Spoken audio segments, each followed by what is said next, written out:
Okay, so now we have a question that's going to end up combining some Year 2 entropy along with some good understanding of your Year 1 work.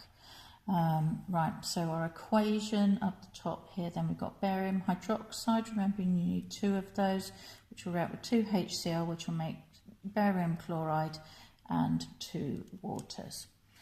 Another standard one from Year 1, so going down group 2, just always confirm which way you're going on a group.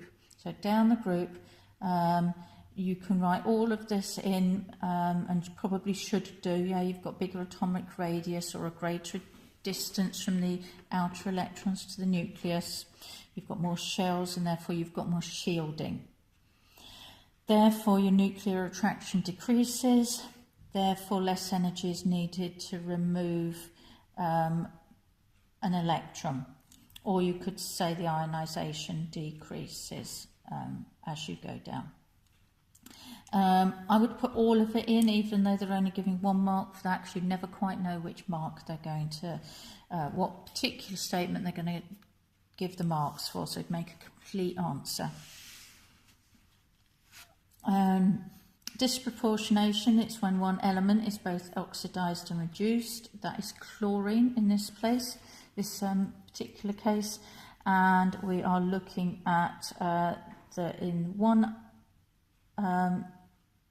change, we've got the chlorate here going to the chloride, which is going to be reduced.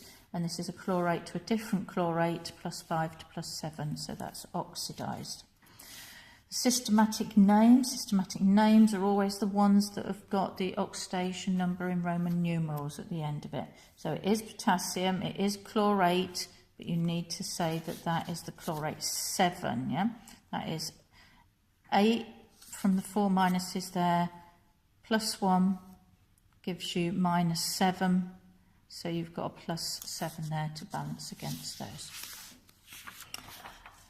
Part D.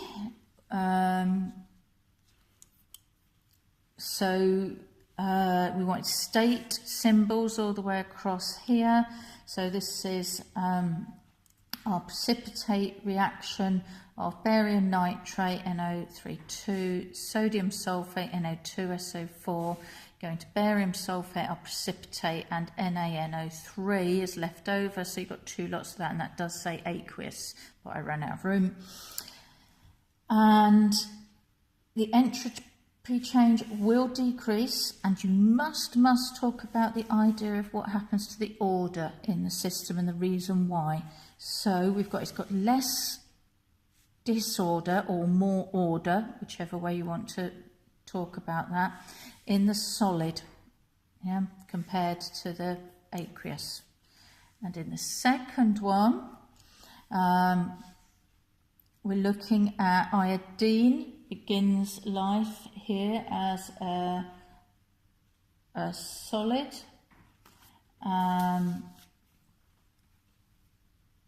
And I've just realised my mistake on here. We need a half of those, and we need to get rid of that one there. Let's just get rid of that all together, just so. Yeah, because this is standard enthalpy change of atomization of iodine. That is to make 1 mole of iodine as a gas, and that starts as iodine solid, but we will need half a mole of that. So we have that there, and that will give you an increase in entropy because gas has got more disorder than solid has.